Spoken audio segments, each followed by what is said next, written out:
গুরুত্বপূর্ণ বৈঠক আপনারা জানেন, যে বৈঠকে শিক্ষামন্ত্রী, এসএসসি চেয়ারম্যান, মধ্যশিক্ষা পর্ষদ সভাপতি, আইনজ্ঞরা মিলে গুরুত্বপূর্ণ 3 ঘন্টার বৈঠক অনুষ্ঠিত হয়েছে এবং সেই বৈঠক থেকে যারা চাকরিহারারা রয়েছেন তাদের মধ্যে 13 জন গিয়েছিলেন এই বৈঠক, শেষ করলেন। আর কিছুক্ষণ আগেই সাংবাদিক বৈঠক শেষ করেছেন শিক্ষামন্ত্রী ব্রাত্য বসু। তার আগেই চাকরিহারার যে প্রতিনিধি দল গিয়েছিলেন তার মধ্যে বেশ কয়েকজন যারা তাদের বক্তব্য রাখলেন। এখনো পর্যন্ত যা পরিস্থিতি তাতে এখনই স্বস্তি নয় বলছেন চাকরিহারারা, যারা প্রতিনিধিরা গিয়েছিলেন এই বৈঠকে। এখন শিক্ষামন্ত্রীর পরবর্তী সময় আশ্বাস দিচ্ছেন, আরও সময় চেয়ে নিয়েছেন। 21 তারিখ খুব গুরুত্বপূর্ণ দিন, কারণ এই দিন পর্যন্ত অন্ততপক্ষে যারা আন্দোলন করছেন, অনশন করছেন, তাদের সঙ্গে দ্বিমত পোষণ করেননি বটে, কিন্তু রাজনৈতিক একটা বার্তা দিয়েছেন বিরোধীদের উদ্দেশ্যে এবং তার সঙ্গে সঙ্গে দাঁড়িয়ে আরও একবার অপেক্ষা করতে বলেন 21 তারিখ পর্যন্ত। অন্ততপক্ষে একটু দেখুন আপনারা, আমরা সর্বত চেষ্টা করছি এবং এই সর্বত চেষ্টা বিগত বছরগুলি থেকে আমরা দেখেছি, যখন দাঁড়িয়ে একে একে দীর্ঘ অভিযোগ উঠেছে এসএসসির বিরুদ্ধে, রাজ্যের সরকারের বিরুদ্ধে। তো এই মুহূর্তে প্রায় 26,000 তাদের চাকরি চলে গিয়েছে। তারা এখনো পর্যন্ত জানেন না তাদের সংসার কি করে চলবে, তারা এখনো পর্যন্ত এটাও জানেন না যে তারা আগামী দিনে তাদের ভবিষ্যৎটা কোন দিকে যাবে। তো এখনো চেষ্টা চলছে। আরও 21 তারিখ পর্যন্ত সময় শিক্ষামন্ত্রী চেয়ে নিয়েছেন, মানে আরও একটু সময়, সেটা প্রত্যেকের কাছে রিমান্ড করেছেন তিনি। এখন প্রশ্ন হচ্ছে গিয়ে, আদেও এই বৈঠক, সেই বৈঠকের কোনো ভবিষ্যৎ কি আগামী সময় থাকবে বা হবে? সেই সর্বাত্মক রিভিউ পিটিশনে আমরা যাব, আমরা সমস্ত রকমের প্রচেষ্টা করব। আমরা যত দিক আছে আইনের, মানে আইন অজ্ঞ ছাড়া তো কিছু করতে পারবো না। সুপ্রিম কোর্টের ভার্ডিক্ট রয়েছে, সেটা করলেই আদালত অবমাননা হয়ে যাবে। ফলত কোর্টের ওপরেই বল ঠেলে এই 3 ঘন্টারও সময় ধরে এই বৈঠক, তার ফলটা কি হলো সেটা আমরা আজকে আমাদের এই প্যানেল অনুষ্ঠান থেকে একটুখানি জানবার চেষ্টা করব। কারণ এর মধ্যেও গুরুত্বপূর্ণ বার্তা হিসেবে ব্রাত্য বসু শিক্ষামন্ত্রী, তিনি আরও একটা জায়গা বিরোধীদের বিশেষ করে কটাক্ষের সুরে তিনি বলেছেন যে বিরোধীরা চাইছেন এই 26,000 লোককে বলি দিয়ে ভোটের আগে রাজ্যে একটা অপ্রীতিকর পরিস্থিতি তৈরি করতে। শুনবেন ভালো করে। আমরা বলতে চাই, ব্রাত্য বসু বলছেন, আপনারা আপনাদের রাজনীতি করুন, আমরা চেষ্টা করছি মানুষগুলোকে শেষ মুহূর্তে অক্সিজেন দেওয়ার, সেটা আটকাবেন না। এই বার্তাটাও ডেফিনেটলি আলোচনা হবে এবং একই সঙ্গে দাঁড়িয়ে আজকে চাকরিহারা প্রতিনিধি যারা গিয়েছিলেন এই বৈঠক অনুষ্ঠিত করেছেন, তারা এখনো পর্যন্ত বলছেন যে এখনই স্বস্তি নয়। রাজ্যের সঙ্গে বৈঠকের পর 2টো দাবি তাদের ছিল। এক তো হচ্ছে যোগ্য অযোগ্যদের নামের তালিকা, ওএমআর মিরর ইমেজ, সেটা প্রকাশ্যে আনা, এবং দ্বিতীয়ত আইনি প্রক্রিয়াগুলো নিয়ে আলোচনা।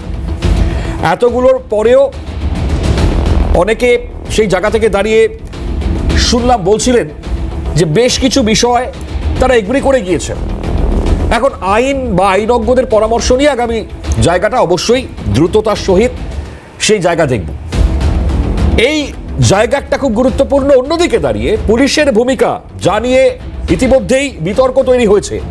সেই লাথি মারার ছবি আপনারা দেখেছেন, ইতিমধ্যেই আইওকে সরিয়ে দেওয়া হয়েছে। এখন গোটা বিষয়ের মধ্যে দাঁড়িয়ে সেই পুলিশ কিন্তু একই কথাই বলে যাচ্ছে যে সরকারি সম্পত্তি নষ্ট সহ আরো নানান বিষয় কিন্তু এই আন্দোলনে চাকরিহারাদের দিকেই দায় ঠেলেছেন ফেরার ব্যাগ। এখন এই ছবি কোথায় যাবে আগামী সময় তা আমরা বলতে পারবো না, কিন্তু আন্দোলন কোন পথে যেতে পারে বা আদৌ আন্দোলন আজকের এই বৈঠকের পর সেটা কতটা দ্রুত আরো ছড়াতে পারে, নাকি এই জায়গায় কিছুটা হলেও স্থিমিত থাকতে পারে। কারণ শিক্ষামন্ত্রী ব্রাত্য বসু তার একটা বার্তা ইতিমধ্যেই এসছে, তার উপরে কি ভরসা করা হবে সেটা আন্দোলনকারীরা বলতে পারবে। আমরা একটুখানি এই বিষয়টা হয়তো শুরুতে শোনাই, যে বিষয়টা প্রয়োজন ছিল এসএসসির তরফ থেকে আজকের বার্তা। একই সঙ্গে দাঁড়িয়ে আজকে শিক্ষামন্ত্রী ব্রাত্য বসু কি বললেন সেটা শোনাবো। তার আগে একটুখানি পুলিশের ভূমিকার দিকে যাই, কারণ আজকেও যে বক্তব্য এসছে শুরু। অ্যাসেম্বল হয়েছেন, ওখানেও আমরা প্রমাণ পেয়েছি কি ওনারা চেষ্টা করেছেন, প্রভোক করেছেন কি ওখানে যে প্যাডলক আছে ওখানেও ভেঙে দেওয়া হোক। ওই পয়েন্ট অফ দি পুলিশ কোনো ফোর্স ইউজ করেনি।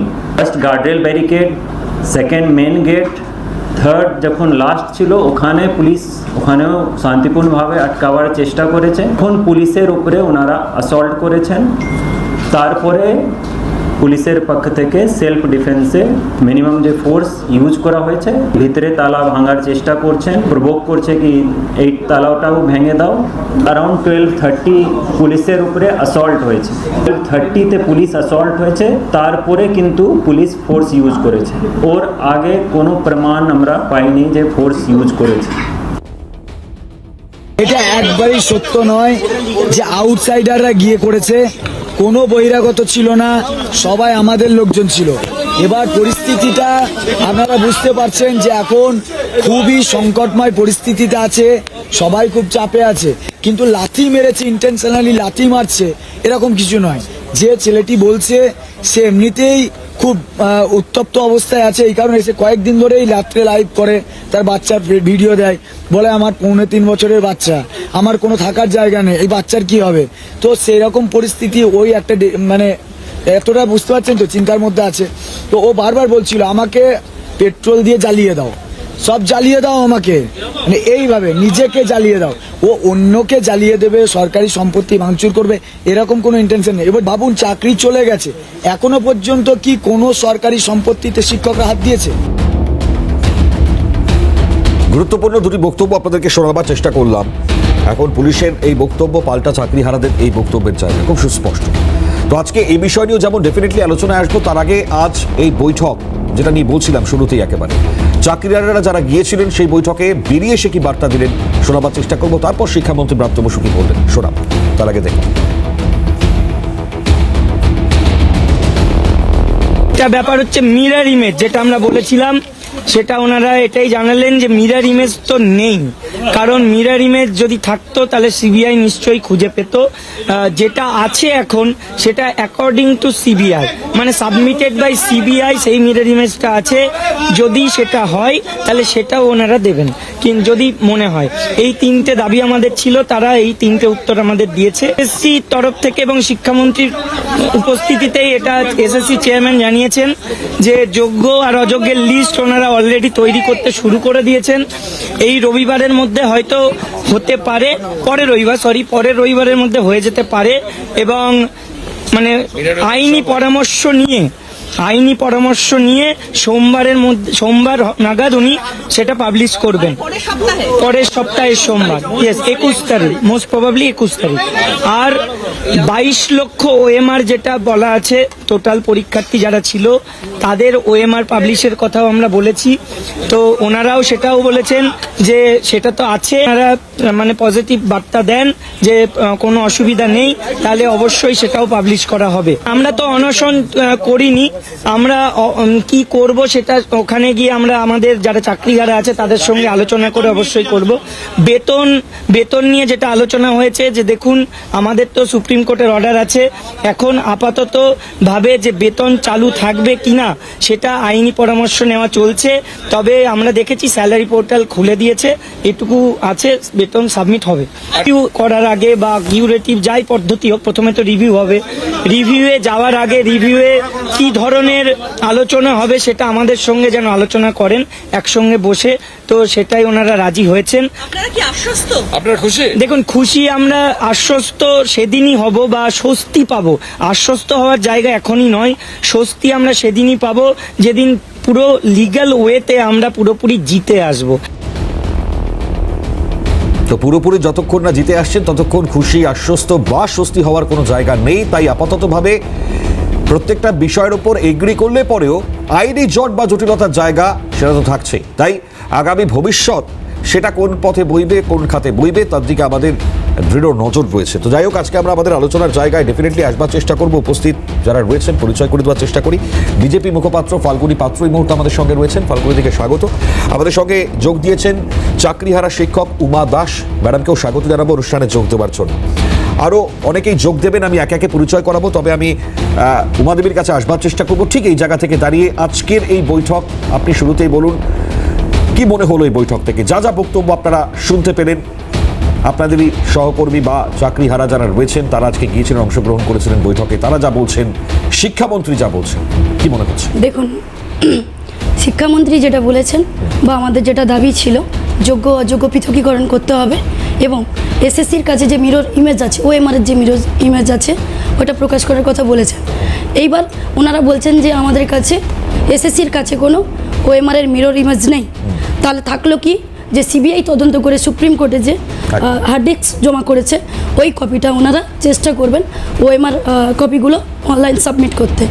তো সেই অনুযায়ী যদি ওনারা সত্যিকারের সাবমিট করেন এবং যোগ্য অযোগ্য পৃথকীকরণ করেন, যদি করেন তাহলে হয়তো আমরা কিছুটা আশ্বস্ত হব। ওকে, আপনার কি মনে হয় মিরর ইমেজ রয়েছে? মানে এই জায়গাটা যদি একটু খোলাসা করে বল। দেখুন, নেই এ কথাটা আমরা যেমন ওনারা যেমন বলছেন নেই, হ্যাঁ। আমরা কিন্তু পুরোপুরি বিশ্বাস করতে পারছি না যে নেই। আচ্ছা। একটা গভর্নমেন্ট এত বড় একটা এক্সাম নিলেন যার কোনো কপি থাকবে না, এটা কখনোই হতে পারে না। কারণ ডিজিটালাইজেশনের সময় এসে আমরা যদি বলি যে কোনো একটা জিনিস ইরেজ হয়ে গেছে সম্পূর্ণভাবে, এটা কখনোই মানে শিক্ষিত হিসেবে অন্তত মানতে পারছি না। হয়তো আসল কপি ওনাদের কাছে থাকলেও থাকতে পারেন, হয়তো ওনারা কোনো বিশেষ কারণবশত প্রকাশ করছেন না বলে আমার মনে হচ্ছে। মানে স্বস্তি আশ্বস্ত হওয়া, যেটা মানে খুব স্বাভাবিকভাবে এবার আইনি প্রক্রিয়াকরণ রয়েছে, আইনি জটিলতার জায়গাগুলো রয়েছে, তো সেই জায়গা থেকে মনে হয় মানে ভরসা রাখা কি যাচ্ছে যে শিক্ষামন্ত্রী বা এসএসসি তারা এবার এগোবেন, কাজ করবেন? মানে এতদিন ধরে যা হলো না, যার জন্য আপনাদের চাকরি যান। দেখুন, ভরসা তো রাখার আর আমাদের কোনো জায়গা নেই, একমাত্র গভর্নমেন্টের ওপরই ভরসা করতে হবে। কারণ আমাদের তো সুপ্রিম কোর্টে যা, হাইকোর্টের পর সুপ্রিম কোর্ট যে রায় দিল, হাইকোর্ট এবং সুপ্রিম কোর্টের সেম জাজমেন্ট, যার জন্য তো আমাদের একমাত্র ভরসা এখন গভর্নমেন্টের ওপর, গভর্নমেন্ট এবং এসএসসির ওপর। এসএসসি যেহেতু পরীক্ষা নিয়েছেন, তো চাইবো যে এসএসসির ওপরে নির্ভর করা ছাড়া আমাদের আর কোনো জায়গা নেই। এসএসসি একমাত্র পারে সেগ্রিগেশন করতে। এর কারণে আমরা আপাতত এই মুহূর্তে যেহেতু শিক্ষামন্ত্রী এতটা আশ্বাস দিয়েছেন, তার কারণে আমরা শিক্ষামন্ত্রীর ওপর কিছুটা হলেও ভরসা করতে চাইছি।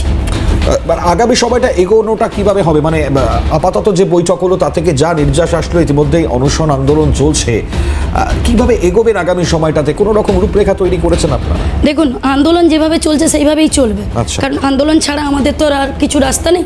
এখন আমরা সম্পূর্ণরূপে চাকরি হারা, আমাদের তো স্কুলে যাওয়ারও কোনো গল্প নেই। তো আমরা চাইছি যে কোনোভাবে আমরা যে যোগ্য সেটা প্রমাণ করতে। কারণ আমি শুধু যোগ্য নিজেকে বলছি, এটা তো আমার পরিচয় হতে পারে না যে আমি নিজে যোগ্য, নিজে জানলাম হয়ে গেল। আমি যে স্কুলে চাকরি করি, যে স্টুডেন্টকে আমি পড়াই, তাকে দেখাতে চাই তারাও দেখুক যে আমাকে এতদিন যে শিক্ষক পড়িয়েছেন কিংবা যে শিক্ষিকা পড়িয়েছেন উনি আদৌ যোগ্য কিনা। আমার যে কলিগ, আমার যে এইচএম, যেনারা আমাদেরকে মানে আমাদের স্টাফ রুম থেকে বেরিয়ে আসতে দেখেছেন, ওনারাও দেখুক আমরা যোগ্য কিনা। আমার বাবা, আমার মা, যিনি আমাকে ছোটোবেলা থেকে অনেক কষ্ট করে পড়িয়েছেন, উনিও দেখুক আমার মেয়ে আদৌ যোগ্য কিনা। এছাড়াও সমাজের প্রতিটি স্তরে আমরা যেভাবে বঞ্চিত হচ্ছি, যেভাবে লাঞ্ছিত হচ্ছি, আমাদের সামাজিক স্বীকৃতি নষ্ট হচ্ছে, ওনারাও দেখুক যে আমরা আদৌ যোগ্য কিনা। তো একমাত্র সম্ভব যদি ওএমআর কপি পাবলিশ করা হয়, তাহলেই সম্ভব। সত্যি। আর এর মধ্যে একটা আন্দোলনের মধ্যে খালি যোগ্য অযোগ্য বা এই বিভাজনের জায়গায় নাকি বারবার নিয়ে আসা হচ্ছে, কিন্তু প্রসঙ্গ হচ্ছে কি যে দুর্নীতি হলো বা ব্যাপক দুর্নীতির দায়ে এই মুহূর্তে জর্জরিত রাজ্যের সরকার বলুন, এসএসসি বলুন, স্বাভাবিকভাবে এই প্রশ্নের জায়গায় দাঁড়িয়ে আজকে আপনাদের চাকরি, জানি না আমরা ভবিষ্যতে কোন জায়গায় যাবে, কিন্তু মুখ্যমন্ত্রী বলছেন ভলেন্টিয়ারি সার্ভিস দিতে। তো আপনারা এগোবেন কিনা আপনারা নিশ্চয়ই বুঝতে পারবেন বা বলতে পারবেন, কিন্তু তার মধ্যে সুপ্রিম কোর্টের ভার্ডিক্ট রয়েছে সেই জায়গায়। তো আপনারা আগামী সময় কোন পথ ধরবেন? দেখুন, মুখ্যমন্ত্রী যতই আমাদের ভলেন্টিয়ারি সার্ভিসের কথা বলুন, ওটা একটা জাস্ট ললিপপ। আচ্ছা, আমরা কখনোই ওইভাবে আমরা এগোতে চাইছি না বা এগোতে পারবো না। একটা মানুষকে যখন আপনি একটা পার্মানেন্ট পোস্টে চলে যান, আমরা ছোটোবেলা থেকে একটাই সিদ্ধান্ত নিয়েছিলাম, ভালো করে পড়বো, গরিব বাড়ি থেকে বিলং করে উঠেছি, একটা সরকারি চাকরি করব যার স্থায়িত্ব থাকবে এবং 60 বছর বয়স পর্যন্ত। আমরা 7 বছর চাকরি করলাম, আমাদের এগেনস্টে কোনো অ্যালিগেশন নেই। Without allegation 7th year service করার পর আমাদেরকে হঠাৎ করে বলা হলো, বলা হলো না, সুপ্রিম কোর্টের জাজমেন্টে আমাদের পায়ের তলা থেকে চাকরি চলে গেল। একটা high pay structure, high living standard এবং একটা সামাজিক স্বীকৃতি ছিল, সেখান থেকে হঠাৎ করে যদি অস্থায়ী একটা পদ বা ওই 10-12 হাজার টাকার একটা চাকরি দিয়ে দেন উনি, যদিও উনি কোনো স্যালারি বা এমন কোনো কিছু বলেননি ক্লিয়ারভাবে, তো ওটা আমাদের ক্ষেত্রে কাম্য নয় এবং আমরা ওটা কোনোভাবেই অ্যাকসেপ্ট করছি না। আমরা চাইছি বা আমরা মনে করছি যেটা গভর্নমেন্টের একটা ললিপপ ধরানোর জাস্ট মাধ্যম। গভর্নমেন্টের ললিপপ ধরানোর জাস্ট একটা মাধ্যম। আরও অনেক প্রশ্ন রয়েছে আপনার কাছে, আমি ধীরে ধীরে আসছি আপনার কাছে। ফাল্গুনিদিও রয়েছেন, একটু যাওয়ার চেষ্টা করি ফাল্গুনিদির কাছে। ফাল্গুনিদি, আমি শুরুতেই আগে আসি, এই বৈঠকটা দেখে আপনার কি মনে হলো? আবারও একটা সময় চেয়ে নেওয়া, মানে 21 তারিখ অন্ততপক্ষে যে সময়সীমাটা বলা হচ্ছে, তো সেই জায়গায় আইনজ্ঞদের পরামর্শ নিয়ে সরকার সর্বত সাহায্য করবে যাতে এই সমস্যার সমাধান করা যায়। তো কিভাবে দেখলেন এই বৈঠক? আদৌ কি কিছু বেরোবে বলে মনে হয়? দেখুন, এই বৈঠক কিছুই নয়, এই বৈঠক জাস্ট আই ওয়াশ, এটা আমার মনে হয়েছে। আচ্ছা, কারণ দেখুন, আমরা যারা সবে চাকরিহারা মাস্টার যোগ্য, তাদের আমরা হতাশ করতে চাই না, কিন্তু হতাশ আমরা এই কারণেই হচ্ছি যে বারবার হাইকোর্ট চেয়েছিল যে কারা যোগ্য কারা অযোগ্য তালিকা দিন, তাদের সময় দেওয়া হয়নি, এরম তো নয়। হাইকোর্ট চেয়েছিল, উনারা সুপ্রিম কোর্টে গেল, সুপ্রিম কোর্ট বারবার হিয়ারিংয়ে চেয়েছেন কারা যোগ্য কারা অযোগ্য তালিকা দিন, তারা দেয়নি। আজকে বলছে যে আমরা কারা যোগ্য কারা অযোগ্য আমরা আজকে তালিকা দেব। সত্যিই কি সেটা দেবে? সুপ্রিম কোর্ট বলছেন যে পুরো প্রক্রিয়াটাকেই তো গুলিয়ে দেওয়ার চেষ্টা হয়েছে, এবং এটা সত্যিকারের যে বিষয়টি সেটা আদৌ তুলে আনা সম্ভব কিনা সেটাও ভেবে দেখার মতো বিষয় রয়েছে। এর মধ্যে এতটাই দুর্নীতি হয়েছে, এটা আমরা বলছি না, সুপ্রিম কোর্ট তার রায়ের মধ্যে বিভিন্ন জায়গায়, যদিও আমরা আইনের ছাত্র নয়, কিন্তু আমরা যেটা দেখেছি সেটা বিভিন্ন জায়গায় সেটা বলেছেন। তো সেই ক্ষেত্রে এই যে অ্যাক্টেরিয়ামের ডেকে তাদের 7,000 কে যোগ্য কে অযোগ্য, মানে 26,000-এর চাকরি গেছে আর 7,000 মাত্র আসন রেখেছে। ওনারা তো ফ্রড করেছে 33 লক্ষ চাকরি প্রার্থীদের, যারা প্রত্যেকে পরীক্ষা দিয়েছে। কারণ যারা ফ্রড, যারা এই পরীক্ষা দিয়েছিল তারাও তো তাদের মধ্যে আসতে পারতো, তো শুধু 26,000 কেন? আমরা কেন 33 লক্ষ যারা পরীক্ষা দিয়েছে তাদের কথা বলবো না? কারণ ফ্রড হয়েছে সবার সাথে, আমরা সবার সাথে এই সরকার ফ্রডিং করেছে। যোগ্য অযোগ্যদের আপনারা টাকা নিয়েছেন, যোগ্যদের আপনারা বঞ্চিত করেছেন। 7 বছর ধরে এরা পরীক্ষা দিয়ে তারা চাকরি পেয়েছে, আজকে আপনারা তাদের লালিপাপ দেখাচ্ছেন, বলছেন বিরোধীরা এটা করতে দিচ্ছে না, বিরোধীদের চক্রান্ত। আপনি কি মানেন? দিদিমণি লোয়ার কোর্ট মানেন না, দিদিমণি হাইকোর্ট মানেন না, দিদিমণি সুপ্রিম কোর্ট মানেন না, মানেটা কি সেটাই তো আমরা জানতে চাইছি। উনি কি মানে? আমি বলছি উনি নিজে একা একটা ইনস্টিটিউশন, আমরা তো এটা বুঝতে পারি না যে উনি কি। কিন্তু উনি আর একটা জিনিস আপনার সাথে আমি বলতে চাই, দিদিমণির তো অনেক গুণ আছে। উনি কবিতা লিখতে জানে, উনি আঁকতে জানে, উনি গাইতে জানে, উনি মহাকাশ গবেষণা জানে, উনি ডাক্তারি জানে, উনি ওকালতি জানে, উনি পৃথিবীর সমস্ত ভাষা জানে, উনি অপারেশন করতে জানে। এইগুলো কিন্তু উনি বলেছেন উনি জানে, কিন্তু উনি যেটা বলেননি, যেটা উনি ভালো করে জানেন, সেটা কি বলুন তো? সেটা হচ্ছে চুরি বিদ্যা। মুখ্যমন্ত্রী এটা কখনো বলেননি কাউকে যে আমি চুরি বিদ্যাটা ভালো করে জানি, কিন্তু বাংলার মানুষ ধরতে পেরেছে যে চুরি বিদ্যা মহাবিদ্যা যদি না পড়ো ধরা। কিন্তু মুখ্যমন্ত্রী এমন চুরি করেছেন, তার এই বিদ্যাটা যে এত ভালো করে তিনি রপ্ত করেছেন, সেটা আজকে বাংলার মানুষ বুঝে ফেলেছে যে সব থেকে মুখ্যমন্ত্রী গুণের মধ্যে সব থেকে বড় বিদ্যা যেটা আছে সেটা হচ্ছে চুরি বিদ্যা।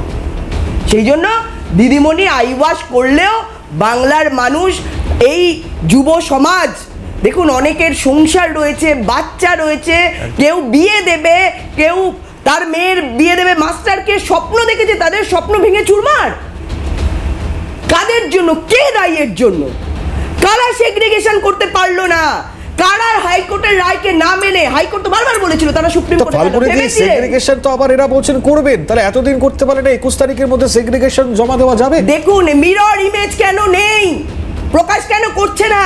ওএমআর সিট নেই কেন? কোথায় গেল? এতদিন দেননি কেন? আজকে কোথা থেকে বের করবেন? নাই আপনাদের কাছে আপনারা আছে, আপনারা দেবেন না, কারণ আপনারা চুরি করেছেন। চুরি তো করেছেন কোটি কোটি টাকা, সেই জন্য দিচ্ছেন না। আমরা বলছি 6,000, আমরা জানি না আরো কত হাজার এইরকম লুকিয়ে রয়েছে এই দুর্নীতিগ্রস্তভাবে চাকরি দেওয়ার ক্ষেত্রে টাকা নিয়ে। তো সত্যিকারের যারা 33 লক্ষ চাকরি দিয়েছিল, আপনি প্রত্যেককে প্রতারণা করেছেন, শুধু 26,000 নয়, এদের প্রত্যেককে জবাব দিতে হবে। এবং আমি বলবো সবাই জাগুন এবং সবাই আন্দোলন করুন, আপনাদের অধিকার আছে সেই চাকরি ফিরে পাওয়া। সুমানদা, এই বৈঠক থেকে অনেকগুলো বিষয়ের মধ্যে এখন আইনজ্ঞদের পরামর্শটা খুব ইম্পর্টেন্ট। তো আপনি একজন আইনজীবী হিসেবে কোন কোন পথ এই মুহূর্তে খোলা, মানে যে এসএসসি বলুন বা সরকার বলুন বা এই জায়গায় সেগ্রিগেশনের জায়গাটা করতে পারে না, তারা এবার বলছেন যে সেগ্রিগেশন করবার জন্য 21 তারিখ অবধি অপেক্ষা করতে হবে যাদের চাকরি সদ্য গিয়েছে। সত্যিই কি সম্ভব হতে পারে? আপনি কি মনে করছেন? এবং সেগ্রিগেশন যে একেবারেই করা হয়নি এই দাবিটাই তো সর্বৈব মিথ্যা। যদি সেটা না করা হয়ে থাকতো তাহলে যে 6,200 সামথিং যে নম্বরটা সিবিআই দিয়েছে জমা, হ্যাঁ, যেখান থেকেই হোক তথ্য তো এসছে, তারপরে সিবিআইয়ের যে তথ্য আর এবং এসএসসির যে তথ্য সেটাকে কোলেক্ট করে সুপ্রিম কোর্টের রায়টি করার কথা। যদিও সুপ্রিম কোর্ট তার রায়ে শুধুমাত্র এসএসসির তরফ থেকে কি ডেটা দেওয়া হয়েছে তার ভিত্তিতে একাধিক ট্যাবুলেশন করে একাধিক তারা ইয়ে করেছেন। সেখানে সংখ্যা আমরা দেখেছি যে র্যাঙ্ক জাম্প ইত্যাদি আলাদা আলাদা ক্যাটাগরি করে করেছেন, যেটা টোটালটা গিয়ে দাঁড়িয়েছে 6,000 সামথিং। অর্থাৎ এসএসসির দেওয়া ডেটাকে সুপ্রিম কোর্ট মান্যতা দিয়েই কিন্তু টেন্টেড এই শব্দটি ব্যবহার করে, টার্মটি ব্যবহার করেই 6,000 সামথিং তাদেরকে চাকরি থেকে বরখাস্ত তো বটেই, মাইনে ফেরত ইত্যাদি, 12% সুদে পুরোটা ফেরতের ইত্যাদি একটা কথা বলেছেন। এবং এই শব্দও তারা ব্যবহার করেছেন যে আনটেন্টেড। এই আনটেন্টেড মানে হলো 26,000-এর মধ্যে থেকে আপনি 6,000 সামথিংটা বাদ দিলে যে বাকিটা পড়ে থাকে, সেক্ষেত্রে গোটাটাই যে বাতিল করে দেওয়া, এইখানে কোর্ট নিজেও বলছেন যে এক্ষেত্রে আমরা principles of natural justice follow করিনি।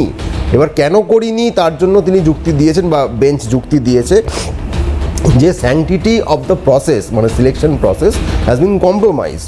মজাটা হচ্ছে নিট 2024 NEET 2024-এর যে পরীক্ষা, সেখানেও আপনারা জানেন একাধিক অভিযোগ উঠেছিল দুর্নীতি সংক্রান্ত বিষয়ে। সেখানেও সুপ্রিম কোর্টের চিফ জাস্টিসের বেঞ্চ, তখন জাস্টিস চন্দ্রচূড় ছিলেন, একই অবজারভেশন ছিল যে sanctity of the process has been compromised, কিন্তু সেক্ষেত্রে গোটা প্যানেলটা বাতিল হয়নি, কারণ বহু মানুষের ওপর প্রভাব পড়বে ইত্যাদি যুক্তি সেখানে কোর্ট দেখিয়েছিল।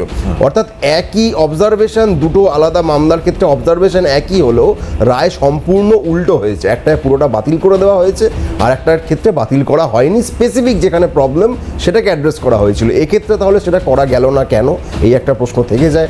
দ্বিতীয়ত, সেগ্রিগেশন সংক্রান্ত যে দাবি করা হচ্ছে এসএসসি কিছু ডেটা দেয়নি, সেটা যদি হতো তাহলে এই টেন্টেড বলে 6,200 সামথিং এই সংখ্যাটা কোর্ট পেত না। এবং এই যে সংখ্যাটা তারা যখন পেয়ে গেছে, তাহলে তাদের দায়টা কেন বাকি 19,000 যারা রয়েছেন তাদের ঘাড়ে চাপানো হলো, এই প্রশ্নটা থেকেই যায়। এটা গেল আইনি দিক। দ্বিতীয়ত, রিভিউ পিটিশন সংক্রান্ত বিষয়ে আমরা ইতিমধ্যে রাজ্য সরকার পদক্ষেপ করবে, এসএসসি করতে পারে ইত্যাদি আমরা শুনেছি। সেখানে আইনজ্ঞদের যে টিমটি কাজ করবে তাদের নামও মমতা বন্দ্যোপাধ্যায় ইন্ডোর স্টেডিয়াম থেকে জানিয়েছেন। এবং আজকেও শিক্ষামন্ত্রী, আমি যতটুকু সংবাদ মাধ্যমে জানতে পেরেছি, তিনি সম্ভবত 21শে এপ্রিলের একটা তারিখ বলেছেন যে আইনজ্ঞদের পরামর্শ নিয়ে এই ওএমআর শিট প্রকাশ করা ইত্যাদি সেই কাজটি হবে। কিন্তু এখানে মূল লক্ষ্যটি at the end of the day হচ্ছে যারা যোগ্য, কোনো রকম দুর্নীতির সঙ্গে জড়িত নন, তাদের একজনেরও যাতে কর্মক্ষেত্রে কোনো অসুবিধা না হয়, চাকরি যাওয়ার তো প্রশ্নই নেই, সেই ব্যবস্থাটা করা, সেটা আইনিভাবে যেভাবে করা সম্ভব সেটা করতে হবে। এবং এই রায় নিয়ে যে প্রশ্নের জায়গাটা রয়েছে সেটা কিন্তু আমি আপনাকে বললাম, সেইটা আমি আশা করব মাননীয় সুপ্রিম কোর্ট পুনর্বিবেচনা করে যারা যোগ্য তাদের চাকরিতে পুনর্বহাল করার নির্দেশটা দেবেন। ফাল্গুনি বলুন। না, আমি বলতে চাইছি যে কেন কোর্ট করলো না? সেগ্রিগেশন তো করে দিয়েছে সিবিআই, নামটা এসএসসি দিল না কেন? আপনাদের তো এটা প্রাতিষ্ঠানিক দুর্নীতি, নাম তো আপনারা দেবেন, কোর্ট দেবে নাম। আপনি রায়টা সম্ভবত পড়েননি, আপনি রায়টা পড়েননি। না না, আমরা কিছুটা পড়েছি, আপনারা তো পড়েছেন। আপনারা কি পড়েছেন বলুন? ওখানে আপনারা বলতে পারবেন কে দেবে, নাম কে দেবে বলুন? দেওয়া তথ্যর ভিত্তিতেই কোর্ট ট্যাবুলেশনটা করেছে, সেখানে সিবিআই এর দেওয়া তথ্যের কোনো উল্লেখ নেই। এসএসসির দেওয়া তথ্যের কথাই বলেছে। হ্যাঁ, এটা ঠিক, এটা আমি একমত যে সিবিআই এর দেওয়া বা জোগাড় করা তথ্য এসএসসি ব্যবহার করেছে, এটা নিয়ে কোনো সন্দেহ নেই। সিবিআই যে বিভিন্ন হার্ড ডিস্ক উদ্ধার করেছিল সেটাকেও কাজে লাগিয়ে এসএসসি তাদের এই ডেটা তৈরি করেছে। অর্থাৎ এখানে আমি আলাদা করে কাউকে দোষী নির্দোষে যাচ্ছি না, প্রশ্নটা এটাই যে ডেটাটা আছে এবং সেটা কোর্টকে সাবমিট করা হয়েছে, না হলে এই ট্যাবুলেশনটাই সম্ভব হতো না। এই ট্যাবুলেশনটা যখন সম্ভব হয়েছে এবং টেন্টেড আনটেন্টেড দুটো ক্যাটাগরি যখন তৈরি হয়েছে, তাহলে ট্যাবুলেশন না থাকে, ডেটাটা না থাকে, এটা হতো না। ডেটাটা যখন আছে তাহলে গোটাটা কেন বাতিল হলো, আমার এটাই প্রশ্ন। আপনি রাজনীতির লোকেদের রাজনীতির সঙ্গে যুক্ত যারা, না একদমই নয়, রাজনীতির সঙ্গে যুক্ত যারা দুর্নীতির সঙ্গে জড়িত, আপনি তাদেরকে হাজারবার শাস্তি দিন, কিন্তু তাদের দোষের শাস্তি যারা সাধারণ চাকরিহারা শিক্ষক তাদের ওপর দেবেন না, এটাই আমাদের। আমি বলছি যারা টাকা নিয়ে চাকরি দিয়েছে, আপনারা একবারে বলছেন তাদের গ্রেফতার করা হবে। বলছি তো কোথায় বলছেন? বারবার বলছি তাদেরকে জেলে ঢোকান। তাদের লিস্ট দেবেন তো, যারা টাকা নিয়ে চাকরি নিয়েছে। যেটা হয়েছে, হ্যাঁ বলছেন আপনারা, অপদার্থতার কারণে একের পর এক লোক বেল পেয়ে যাচ্ছে। এটা তো একটা প্রাতিষ্ঠানিক দুর্নীতি করেছেন আপনারা, এসএসসি এবং এই তৃণমূল সরকার। সিবিআই কি আপনারা এই যুব সমাজকে, শিক্ষিত লোককে, আর সিবিআই করেছে বলে তো এরা পাচ্ছে। চাকরিহারাদের ঘাড়ে পা রেখে রাজনীতি করছে। 33 লক্ষ যারা চাকরি দিয়েছিল, যাদের এই দুর্নীতি করেছে, যারা বাদ গেছে, যাদের টাকা নিয়ে চাকরি দিয়েছেন, এই 33 লক্ষের মধ্যে তারাও আসতে পারতো। আপনাদের চুরির জন্য তারা আজকে চাকরি পায়নি। যারা দুর্নীতি করেছে 100 বার তাদের শাস্তি হোক, কিন্তু তাদের দোষের ভাগী আপনারা এই মাথাকে প্রথম শাস্তি দিতে হবে। সেটা সিবিআই কে বলুন না, ক্ষমতা থাকলে বলুন। আমি একটা বিষয় অনির্বাণ দা আরো ভালো হয়তো বলতে পারবেন। রায় দেওয়ার সময় গোটা নিয়োগ প্রক্রিয়ায় মোট 17 রকমের কারচুপির উল্লেখ করেছে সুপ্রিম কোর্ট, ঠিক এই জায়গায়। এখন মানে 16 আনার চেয়েও বেশি চুরি, মানে এটা তো অনির্বাণ দা মানবেন, এটাকে উল্লেখ করতে হয়েছে 17 রকমের কারচুপি। আমি তো আপনাকে প্রথমেই বললাম, দেখুন ক্রিমিনালিটির জায়গাটা 100 বার আছে, না হলে এই এত বড় ঘটনা ঘটে না। এই সেই ক্রিমিনালিটির সঙ্গে জড়িত যারা, তাদেরকে তদন্তের আওতায় এনে আইনত শাস্তি দেওয়ার ভার 2022-এ সিবিআইকে কোর্টই দিয়েছিল। আজকে 2025, 3 বছর হয়ে গেল। পার্থ চ্যাটার্জি বাদে বাকি যাদেরকে গ্রেপ্তার করেছিল, এমনকি ওই অর্পিতা মুখার্জি, সে অবধি জামিন পেয়ে গেছে, কারণ তদন্তে এগোচ্ছে না। ক্রিমিনালিটির প্রসঙ্গটা আলাদা, সেই তদন্ত সিবিআই করুক, যাকে ধরার ধরুক, যাকে জেলে পোড়ার পড়ুক, সেটা নিয়ে আমাদের কিচ্ছু বলার নেই। পার্থ চ্যাটার্জিকে সাসপেন্ড করা হয়েছে, বাকিদের সাসপেন্ড করা হয়েছে। দ্বিতীয়ত, আপনার সরকার এইখানে জানতো না, যারা আপনার আপনাদের মন্ত্রী সরকার, পুলিশ আপনাদের সিকিউরিটি নিয়ে সিবিআই এত আপনাদের টাকা নিয়েছে, সরকারের নয়, আপনার সরকার মানে জানতো না। CBI টা আপনাদের রাজ্যের নয়। রাজ্যের কোনো দায়ভার নেই। না, না, না, না, না, তদন্তের রাজ্য দায়। জানতো না। চুরি হবে, সব হবে, আজকে যোগ্যদের শিক্ষামন্ত্রী চাকরি চলে তার যাবে, security দায়ভার পুলিশ ভোগ পাবে সিবিআই। টাকা আপনি নিয়েছে, বিজেপির ব্যাটিং জানতো করতে না। চান, সেটা করুন। না, না, রাজ্য আমার প্রশ্ন সরকার- এই জায়গায় বলছি। সিবিআই 2022-এ তদন্তভার তাহলে পাওয়ার পুলিশ পর রেখেছেন কেন? পুলিশ 3 মন্ত্রী বছর হয়েছে হতে কেন? চললো, ট্রায়ালটা শুরু হয় অবশ্যই প্রশ্ন। হয়নি তো, প্রশ্নটা করুন। একদম, আপনি করুন, করছেন তো, করছেন না আপনারই প্রশ্নের উত্তর দিচ্ছেন। আরে, আপনি তো বিজেপির কিন্তু উত্তর দিচ্ছেন। হ্যাঁ, কিন্তু না, না, না। সিবিআই যা আপনি কি তাহলে তৃণমূলের উত্তর দিচ্ছেন? অবশ্যই আমি তো তৃণমূলের সমর্থক, আমি তো বলছি। আপনি আচ্ছা। বলুন আপনি বিজেপি সমর্থক। না, না, কেন বলতে যাবো? হ্যাঁ, কি সেটাই। মুশকিল। আর আমি সব সমর্থন সমর্থক। কাকে করবো কি না করবো একটা রাজনীতির ব্যক্তিগত ময়দানে বিষয়। তৃণমূল, আপনি বিজেপি- শুধু রাজনৈতিক ময়দানে নেমে যে কথাটা বলছেন একজন আইনজীবী হিসেবে তৃণমূলের দুটো পার্টে সমর্থক হয়ে। বলছি, রাজনীতির না, আপনি তো ময়দানে- রায়গুলো পড়ে দেখেছেন পুরোটা। হ্যাঁ, পড়েছি। রাজনীতির তাহলে পড়ে ময়দানে- সেখান থেকে কোন কোন বিষয়গুলো হাইলাইট, আমি এখন বললাম। বলতে বসলে সবাই চলে যাবে। প্রথমেই বললাম, রাজনীতির ময়দানে তৃণমূল বনাম বিজেপি লড়াই হবে, সেটা আলাদা বিষয়। সেখানে যা মানুষ ঠিক করবেন করবেন, কিন্তু সেই লড়াইয়ের মধ্যে হ্যাঁ। এই 19,000 বা 20,000 যে পরিবার, হ্যাঁ। তারা বলি হবে, এটা হতে পারে না। তাহলে এই 21 পরিষ্কার- দিন এটা তো বা কোর্ট 21 রায় তারিখ দিয়েছে।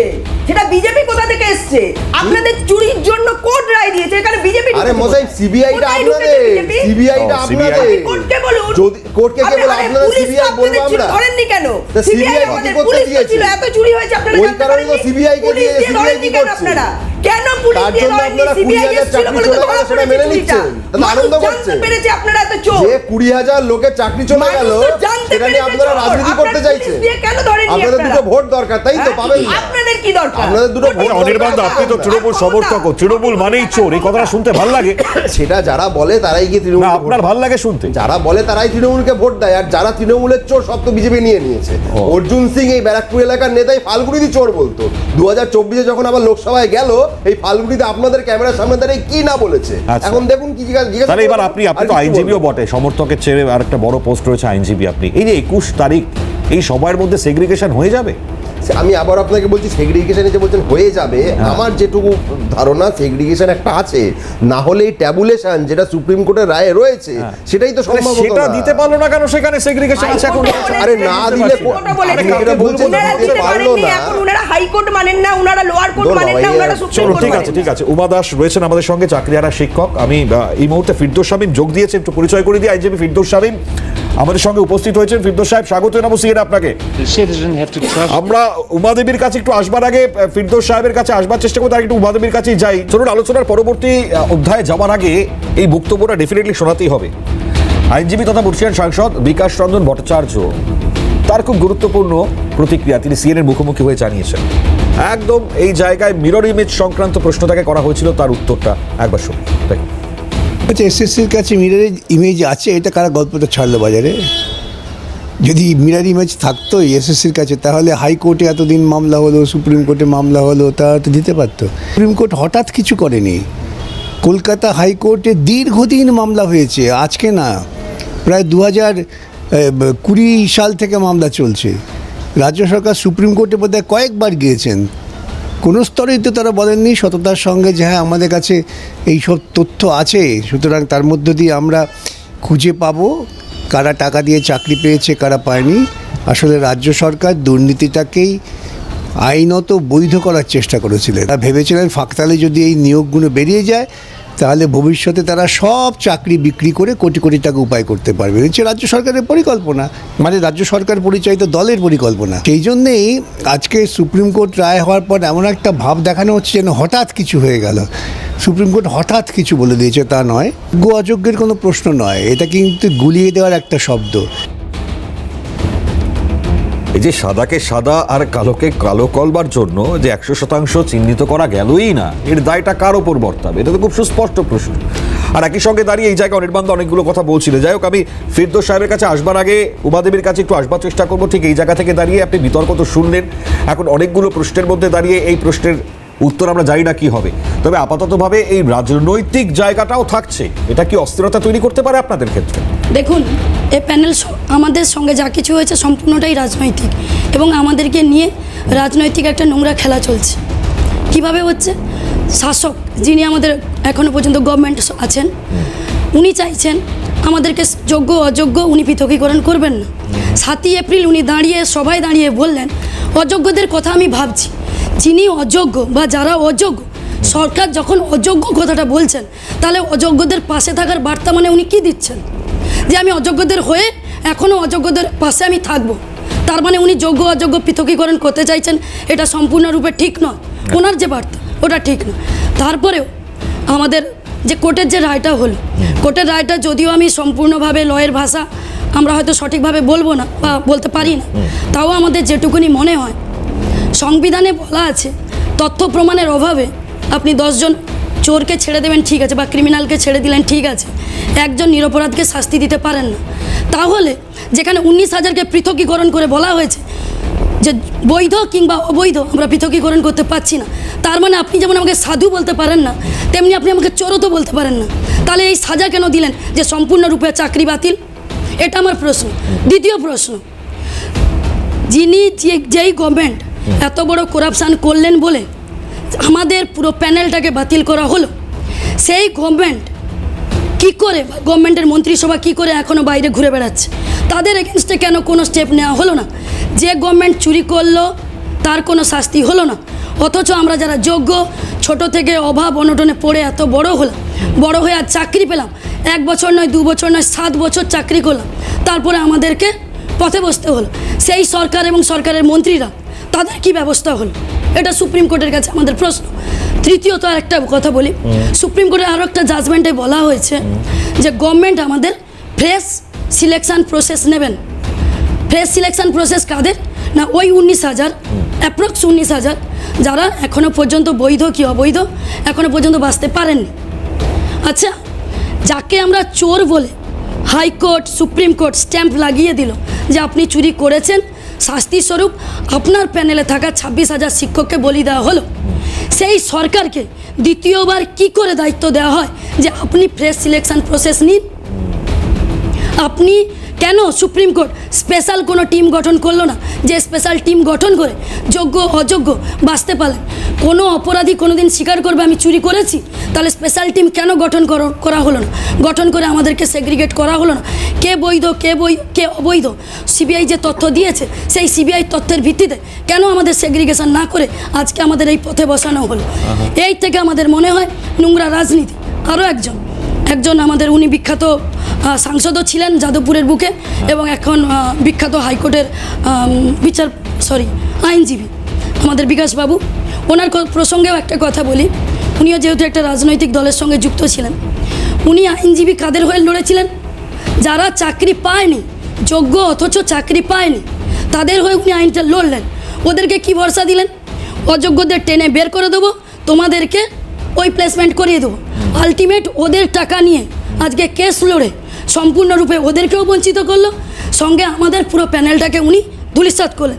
উনি কি বলতে পারবেন যে একজনও যোগ্য নেই? উনি তো একজন আইনজীবী পেশায় থেকে উনি কি করে একজনও যদি আমাদের মধ্যে যে বৈধ থাকে, তাহলে কেন উনি এতজনকে শাস্তি দিলেন? তথ্য প্রমাণ তো কিছুই নেই 19,000-এর এগেনস্টে, তাহলে উনি কি করে এত বড় দুর্নীতিটা আমাদের সঙ্গে করতে পারলেন? এবং উনি বারবার একটা কথা বলছেন যে যোগ্য আছে, যোগ্য যদি আছে আপনি বাঁচলেন না কেন? আপনি কেন তাদেরকে বলি চড়ালেন? এদিক থেকে কি হলো?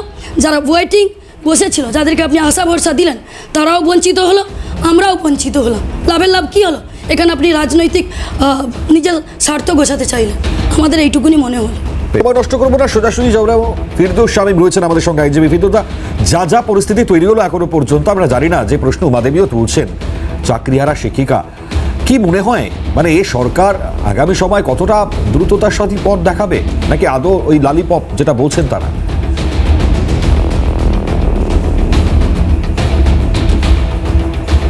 দেখুন, রায় অলরেডি প্রদান হয়ে গেছে। হ্যাঁ, এসএসসি 2023 সালে এভিডেভিট দিয়ে আদালতের সুপ্রিম কোর্টের সামনে বলেছিল যে ওএমআর শিটগুলো ধ্বংস করার পূর্বে তারা মিরর ইমেজ রেখেছে। এসএসসি 2023 এবং 2024 সালে আরটিআই এর রিপ্লাই দিয়ে বলেছিল তাদের সার্ভার ডাটা থেকে ওএমআর শিট তারা সাপ্লাই করছে নাসরিন খাতুন, শেতাবুদ্দিন এবং অনিন্দিতা বেরাদের।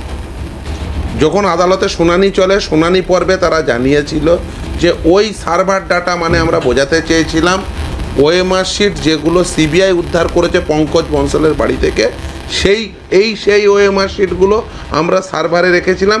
ওই ওএমআর শিট বোঝাতে চেয়েছিলাম আমাদের নিজেদের সার্ভারে কোনো ওএমআর শিট নেই। ইভেন সিবিআই যখন তদন্ত করে ওই এসএসসির অফিসে গিয়ে, তারাও কিন্তু কোনো ওএমআর শিট এসএসসির কোনো অফিসের সার্ভার থেকে পায়নি, সেটাও দেখবেন রায়ের উল্লেখ আছে। এবার আসি যে এটা কেন বাতিল হলো। দেখুন এখানে রায়ের যদি 28 নম্বর প্যারাগ্রাফে চলে যান, সেখানে বলা আছে যে আমরা ভাবতে পারতাম যদি ওএমআর শিটের মিরর ইমেজ থাকতো বা ওএমআর শিটের অরিজিনাল কপি থাকতো, সেটা নেই। শুধুমাত্র ওএমআর শিটের ম্যানিপুলেশনই একমাত্র ইস্যু নয়, এখানে আরও অনেক ইস্যু রয়েছে। এই রায়টি হয়েছে মূলত আদালতের সামনে যে নথি ছিল সেই নথিগুলো তারপরে তার আর্গুমেন্ট, তার উপরে ভিত্তি করে এই রায়। সেই নথিতে কি ছিল, যেমন সিবিআই আদালতে রিপোর্ট দাখিল করেছিল, সিবিআই তাদের রিটার্ন সাবমিশন দাখিল করেছিল। সিবিআই এর রিটার্ন সাবমিশনে কি ছিল, সিবিআই এর রিটার্ন সাবমিশনে ছিল যে ওএমআর শিটের মার্কস ম্যানিপুলেশন, অর্থাৎ শূন্যকে বাড়িয়ে 53 করা, ইন্টারভিউয়ের মার্কস ম্যানিপুলেশন। আপনি দেখবেন এখানে প্রসেসের এই পদ্ধতির ত্রুটি বলা আছে, কিন্তু ইন্টারভিউয়ের কতজনের মার্কস ম্যানিপুলেশন আছে কোথাও সংখ্যা দেয়নি।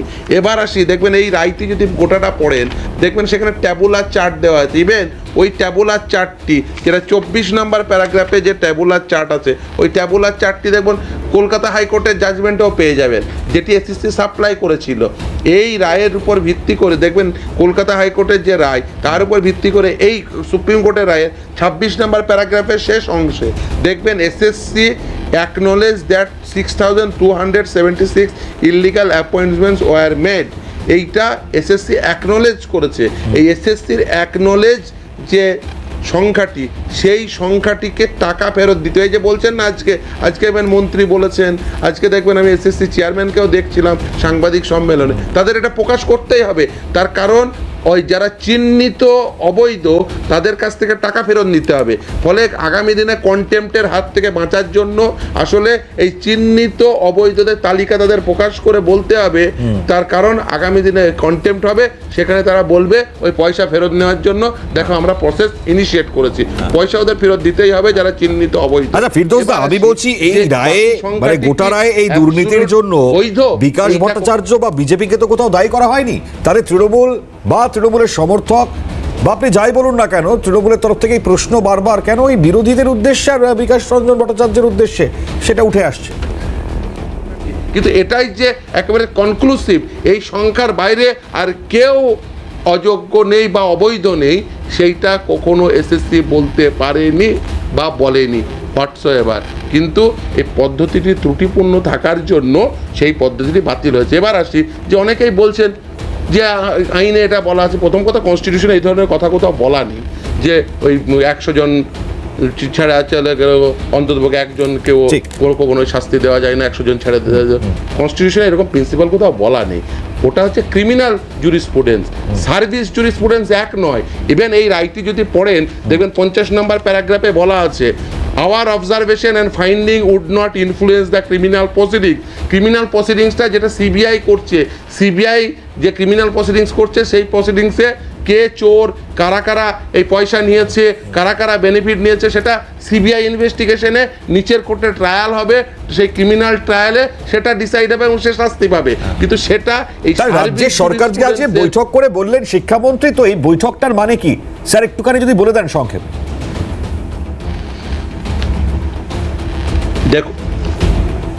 দেখুন আমি যা বুঝেছি, যা বৈঠক করেছেন, দেখুন তারা আজকে যাই বলুন না কেন, এই এসএসসি পুরো এই শুনানি পর্বে কখনোই তারা অ্যাকসেপ্ট করেনি তাদের সার্ভারে ডাটা রয়েছে। দ্বিতীয় কথা হচ্ছে এই মিরর ইমেজ পাবলিশ তাদের করতেই হবে। কেন করতে হবে? তার কারণ হাইকোর্টের রায়টি সুপ্রিম কোর্টে আপেল হয়েছে। হাইকোর্টের রায়ের 363 নম্বর প্যারাগ্রাফের সাব প্যারা 3-তে চলে যাবেন। বলাই আছে যে ওই ওএমআর শিটগুলো যেগুলো আপলোড করেছো, বাকি ওএমআর শিট আপলোড করতে হবে, না করলে কন্টেম্প্ট হবে, সেই জন্য ওদের পাবলিশ করতেই হবে। ওই লিগাল অপিনিয়ন নেওয়ার কি আছে, ওই রাইটটি পড়লেই তো বোঝা যায়। ফলে দেখুন, ওএমআর শিট পাবলিশ তাদের করতেই হবে, না হলে কন্টেম্প্টের সম্মুখীন হবে। আমি অলরেডি চিঠি পাঠিয়ে দিয়েছি। দ্বিতীয় হচ্ছে যে এই যে বলছেন না বেতন পাবে, আমি বলছি একজনও বেতন যদি নেন সেই বেতন তাকে ফেরত দিতে হবে। তার কারণ অবৈধ চাকরি প্রাপকরা যারা রয়েছেন তাদের যেহেতু টাকা ফেরত দিতে হবে। যেদিন ক্যান্সেল হয়ে গেল গোটা সিলেকশন প্রসেস, তারপর থেকে আর কেউ শিক্ষক থাকলেন না। ফলে সেই শিক্ষক না বুঝতে থাকা পেরেছি। অবস্থায় যদি কেউ তাহলে বেতন নেন ডেফিনেটলি একটা গুরুত্বপূর্ণ জায়গা ফিরদৌস সাহেব আপনি আলোচনা করছিলেন। সময় যেহেতু সংক্ষিপ্ত, অনুষ্ঠান শেষ করবার আগে একদম সংক্ষেপে ছোট ছোট করে যাওয়ার চেষ্টা করবো। ঠিক এই জায়গায় ফাল্গুনিদি আপনার কাছে আসবো ছোট্ট করে। এই জায়গা আজকেও শিক্ষামন্ত্রী বলছেন ঠিক এই জায়গায় বিরোধীদের জন্য, মানে যোগ্য বঞ্চিতদের যাতে চাকরি থাকে সে ব্যাপারে আইনি সেই জায়গায় সহায়তার কথা তিনি বলছেন। কিন্তু এই 26,000 লোককে বলি দিয়ে ভোটের আগে রাজ্যে একটা অপ্রীতিকর পরিস্থিতি তৈরি করার চেষ্টা করছে এবং বিরোধীদের উদ্দেশ্যে এই বার্তা তিনি দিয়েছেন। দেখুন, টেট কেলেঙ্কারি, পৌরসভা কেলেঙ্কারি, আসছে আরও কেলেঙ্কারিতে জর্জরিত সরকার। চুরি করবেন উনারা, প্রতিবাদ করলে বিরোধীদের দোষ।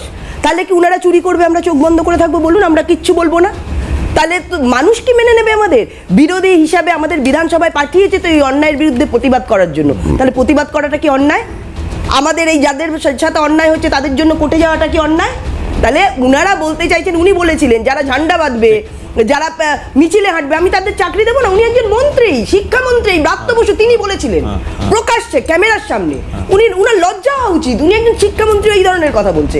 তো ভাবুন, এই সরকার মাথা থেকে পা অব্দি চোর, প্রাতিষ্ঠানিক দুর্নীতি প্রতিটা ক্ষেত্রে। এরপরে আসছে টেট, তারপরে আসছে পৌরসভা কেলেঙ্কারি।